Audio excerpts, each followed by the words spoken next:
سب سے بیسٹ درود وہ قرآن کے اندر آ گیا.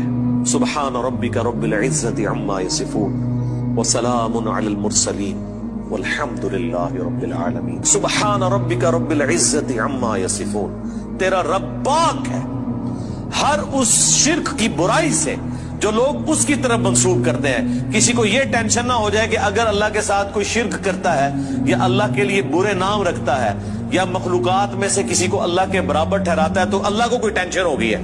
نو، سبحان ربک رب العزہ، بے شک تیرا رب جو عزت والا ہے، پاک ہے، بلند ہے اس شرک سے جو لوگ اس کی طرف منسوب کرتے ہیں. وسلام علی المرسلین.